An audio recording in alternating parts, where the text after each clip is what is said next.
if it's all right, I'll tell one other amazing story to me about the Big Star #1 album.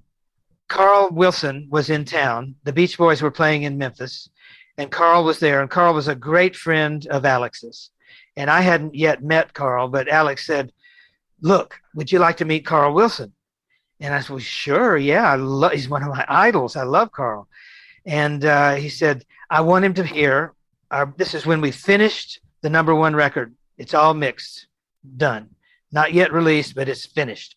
And he said, "I'd love to play it for Carl."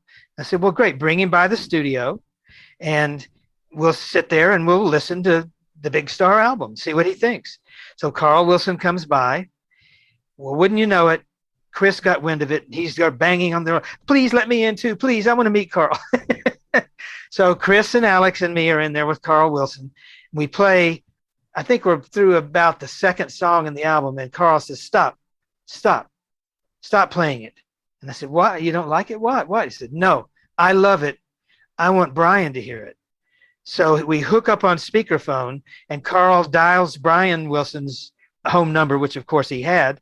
He gets it, Brian, because Brian knew Alex too. They had all toured together. But by this time of the Carl Wilson visit, Brian wasn't touring with them anymore. So he's back at home. So Brian's on the telephone listening to #1 record. Chris and Alex and me and Carl Wilson sitting there. We start the album over and listen to the whole album. And I just look back on that. Why didn't I have a videotape running or something? This is incredible.